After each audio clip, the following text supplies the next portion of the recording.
in the state of Wits University in terms of registration. Even the SRC members, even I had late registration. Even the SRC members in themselves were unable to register.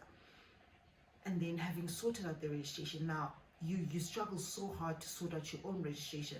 What about the one who can't even speak for themselves? One of the protection services throwing back stones as well, which are being pelted towards the Great Hall. It's extremely unsafe to be where we are at this time. It's been so long, I can't even remember how my greeting or introduction used to be. It's been genuinely so long. But yeah, hello guys, and welcome back to my YouTube channel. Thank you so much for tuning into my returning subbies. Keep it locked in, and to my new subscribers, welcome, and please do hit the subby button, like the video and share the video like always, and please do leave a comment down below. Sure, where do I even start? Not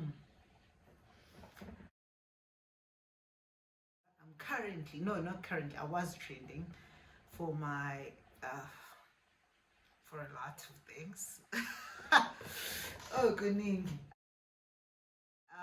I was trending on Twitter a few weeks back due to the protest, and then what else? I think that's the elephant in the room that everyone wants me to touch on. But yeah, let me give you guys a proper lead back. Firstly, I did ask my Instagram followers to please assist me with a few questions, and today I'll be answering the questions, strictly the questions, but however I would like to give a very brief background as to how I got to this very moment. As you all know, I'm an SRC member at Wits University, and we're actively involved in the protest, and as it stands, we are approaching mediation. Anyway, long story short, I'll be answering these questions, but still I'll give you guys a brief background. And at the beginning of every year, we face this crisis with this historical debt, where there is top ups in terms of accommodation, students unable to register, students are unaccommodated, they stay in labs, they stay in libraries, they stay, even some sleep in toilets, and some even sleep in the offices that we occupy as SRC members. Just be cognizant of just the socio-economic implications and detriments that young people, and specifically young people of a disadvantaged background, undergo in institutions of higher learning. I think when you encounter a system and it's not designed for the black child, and you can see how brutal it is towards the black child, how brutal it is towards not only the student in itself, but like the student and everyone stands on that student's shoulders, their families. And then in understanding those detriments of the system towards the marginalized, and you're expected to sit back and not interrogate the system, and not fight the system, and not oppose the system. I think it's very important to be reminded of the famous words of Fanon, where he says, silence in the presence of an injustice is complicity with the oppressor. I think as a student activist, a student leader, you are dealing with the students, and you have to tell them there's nothing you can do to facilitate their situation or aid them to get out of the financial hole that their family is finding themselves in. It breaks you. It breaks your spirit. You feel incapacitated. You even feel useless as an SRC member. It makes, I don't think when you deal with such abnormal situations, the aftermath rather saying abnormal. Abnormal situations will warrant you to be abnormal. But like from January itself, we were faced with so many students, unable to get them to register, unable to find them accommodation, and literally seeing students not having a place to sleep, sleeping in the office, sleeping on the couches, sleeping on the floor, having nothing to eat, having to put together money as SRC members to ensure that students eat. Wound the poor, it does not wound the marginalized. If you cannot interrogate that system, then it questions your capacity, it questions your morals, it questions your constitutional obligation. And I think that's where it was at initially. Wits University or institutions of higher learning, to be specific, they're not for the Black child. They're not accommodative, they're not inclusive of the Black child. Transformation is a very long road, and sometimes you ought to demand it because it comes way too slow. You start to see how education is commodified. You start to see how the country in itself hates young people. And I'm going to say hates because when you take away the very tool of liberation that a young person can carry, you hate that person. You hate that person. When you start to experience the anti-Black system, the systemic racism, the structural racism that exists in institutions of higher learning, there's no way you come out the same. There's absolutely no way you come out the same. We had to prioritize the interests of the students and the student body.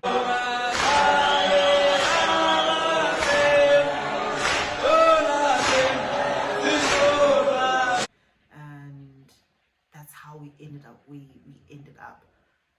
And had we not done it, there would have been students that are out of the system as we speak now. There would have been students that are unaccommodated now. We may have not reached the end where every student is accommodated in terms of a place to sleep, because some are still at home and traveling to school. However, there's progress. We've noted the progress. It's something when you realize that the only way you can receive attention, the only way you can receive aid is through protest and is through demanding attention, then the end justifies the means.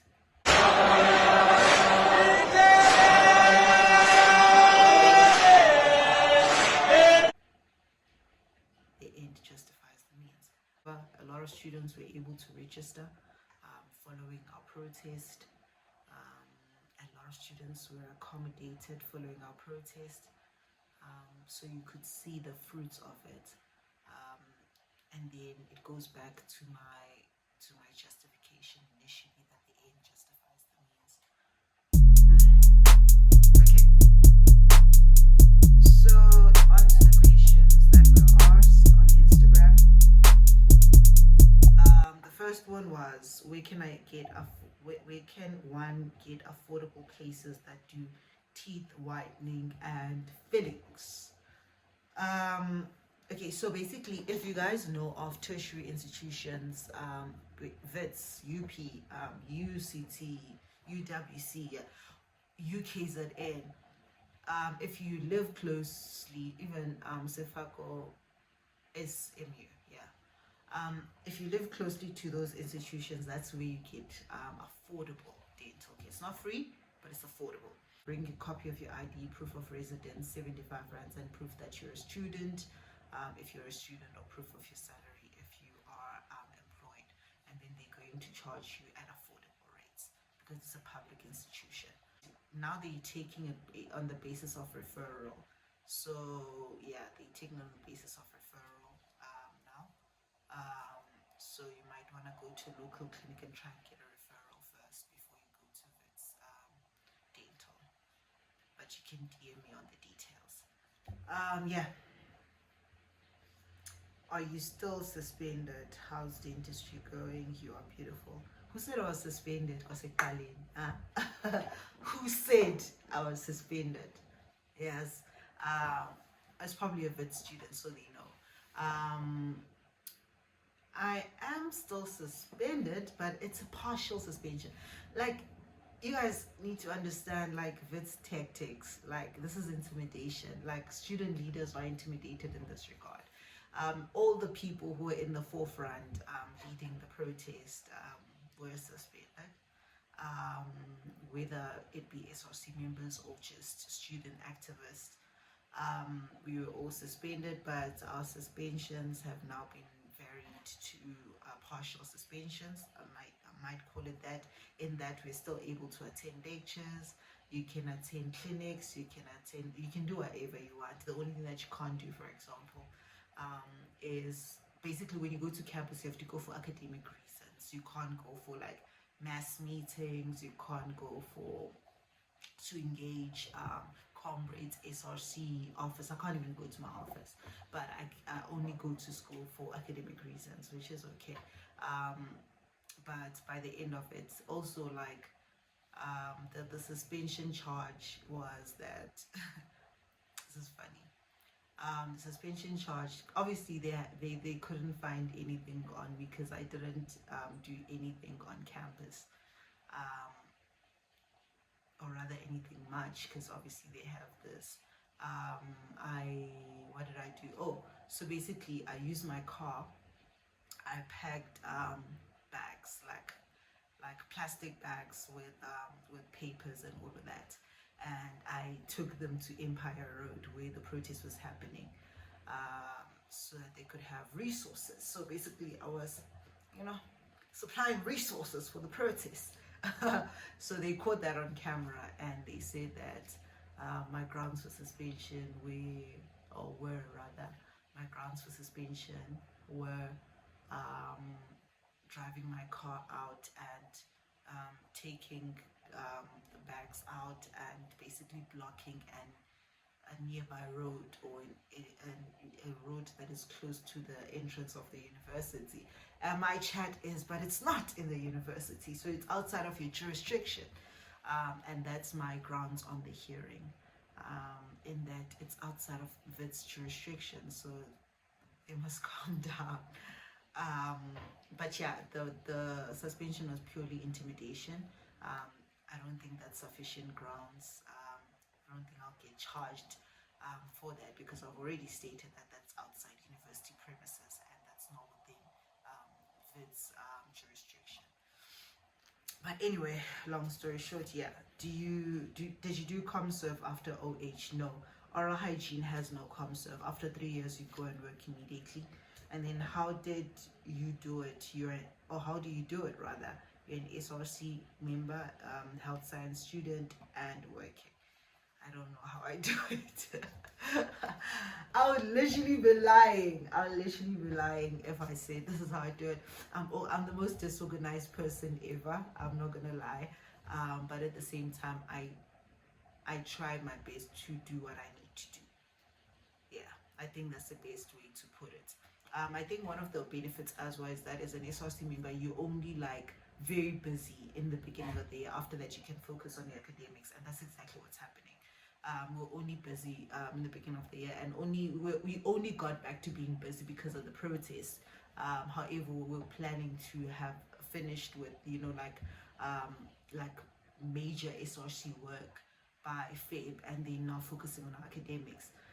So yeah, my subcom is taking care of my office, so I'm not really needed to be active as an SRC member. I can be active in my academics now. And also working is only on weekends, so I wouldn't be going to school on weekends, so I do have that extra time. Okay, and then which dental services does Wits offer, and how does it work? It offers everything. Obviously, it's like an academic institution, so it's we're training. So when you're training dentists, they need to practice everything before they get out into the field and graduate. So they have to have had experience of everything prior, exposure to the workplace, or even just graduating. So we do everything. All specialist work is done at Wits Dental. So it could be crowns, could be bridges, could be restorations, fillings, it's root canals, all specialist work. It could be dentures, pros, false teeth, could be a replacement of teeth here and there, like everything, cleaning, tooth whitening, literally everything, guys. Do you all train on patients? Yes. It's even written when you come into Wits Dental School that it's an academic facility. However, the benefit is that there is a supervisor. So there's no way that a student can treat you outside of supervision, a qualified doctor. So you are in safe hands because of the supervision. But obviously we have to practice on someone. And it's you. What is your clan name? Ungumamni ningumamgu if uskomo khudulu uzulu machangisa dimlo. And then how did you qualify for dentistry? Final marks and MBT score. How did I qualify? So I didn't write my matric. I was not satisfied. I got a B. I was not satisfied with my matric marks. I went to upgrade, and then I got very good marks. So I got distinctions and 70s, which was good for all the necessary subjects, which is life sciences, physical sciences, maths, and English, which is great. And then my NBT was also good. I heard. I didn't know NBT was good. The faculty told me. So, because I didn't have access to my NBT marks following that. So if you didn't do very well in matric, go and upgrade. It's possible. You can still do whatever you need to do. And then how do you balance politics and dentistry? I genuinely don't know, but also me, I think I know Guti. When it's crunch time, it's crunch time. So I always try to work when it's crunch time. You know, like also I have the background of oral hygiene, so I do have a bit of exposure to some modules previously from oral hygiene. So it's not as bad. Like I'm not starting from scratch. So it's more of a bit of revision. But at the same time, I am able to understand the timing. When it's crunch time, I can't be in politics in terms of my academics. And then when I'm needed in politics, basically it's like there's a time for everything, and I have to just distribute it adequately and equitably. What's your biggest challenge? What was your biggest challenge before and during pursuing dentistry? Before was getting in. And then during was having to deal with a very unhealthy training and teaching environment. I think that's it. Dentistry is very subjective in that even the supervisor can grade you however they want. Like if they're in a bad mood, you can even suffer for that. So I don't know, man. I think just being in an unhealthy training and teaching environment, there are some good lecturers where it's like, oh, they're just a breath of fresh air. And then there's some where it's like, oh no, but you just gotta do what you gotta do to get by. Yeah, so having to navigate such spaces is quite a challenge. But I mean, if God got us here, He'll take us out. Would you advise someone to do dentistry while working? If you can do it, I believe you can. I don't see any impossibilities in my life. I really try and pursue everything with a full-blown speed and a heart and zest for it. So if you think you can, maybe I'm doing it. I work on the weekends. I can't now because I broke my finger, but like I work on weekends. And I'm still a full-time dental student, so it's possible. How's the workload? I'm doing 13 modules, so it's quite a lot. But at the same time, you just need to be able to allocate your time adequately and equitably. Where do you recharge? You're so energetic. I think it's just my personality. I think my personality is just energetic. Yeah, I'm just a people's person. And then I love your content, just putting it out there. Thank you. So cute. I'm almost done. And then what happened to your finger? Oh, if I could tell you, chief, what happened to my finger was Dun, dun, dun, dun. Be careful. Where are they manhandling them? Just zoom in, zoom in. Good. I got injured during the protest, and yeah, it broke. My finger broke. Are you planning on specializing? Yes, I want to specialize in oral and maxillofacial surgery. Is my first option, and then oral medicine is my second option. And then thirdly is orthodontics. And then my biggest fear, not exhausting my potential. I think that's my biggest fear. Yeah, that would be the saddest thing. My biggest fear is not exhausting my potential. My biggest fear is living outside of the plan of God for my life. Are you in a romantic relationship? How old are you? Am I in a romantic relationship? The answer is no. And then no, not that, it's no and unavailable. I think I need to be specific there. I'm not in any romantic relationship, and still I'm not available because there is someone.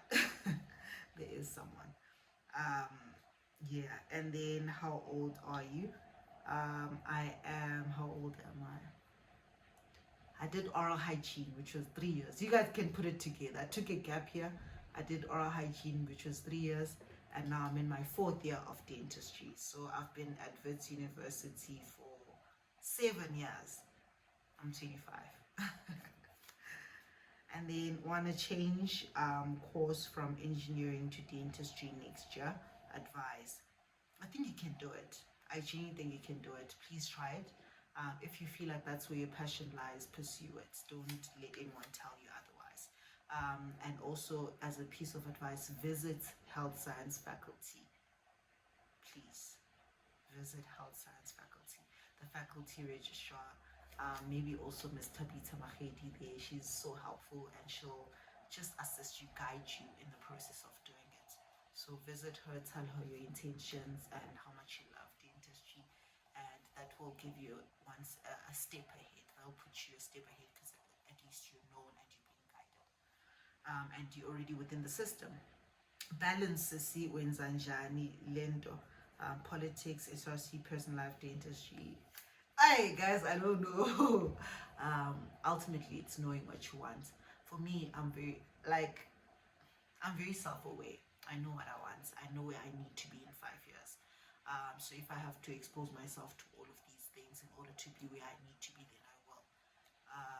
So yeah. And then what's your take on mentality of lecturers thinking that Indians are more intelligent? You can't change someone's mentality. If they have an inferiority complex to think that white is better, Indian is better than black, then that's them. That's how they were raised. But yours is to call it out. For example, for me, if I've seen such instances a lot of times, but it's never too tangible to call it out. But if it were to be, then I would definitely take it up and fight it because I'm wanting a vocal. But yeah, don't call it out too loudly. Be wise about it. But also at the same time, don't allow people to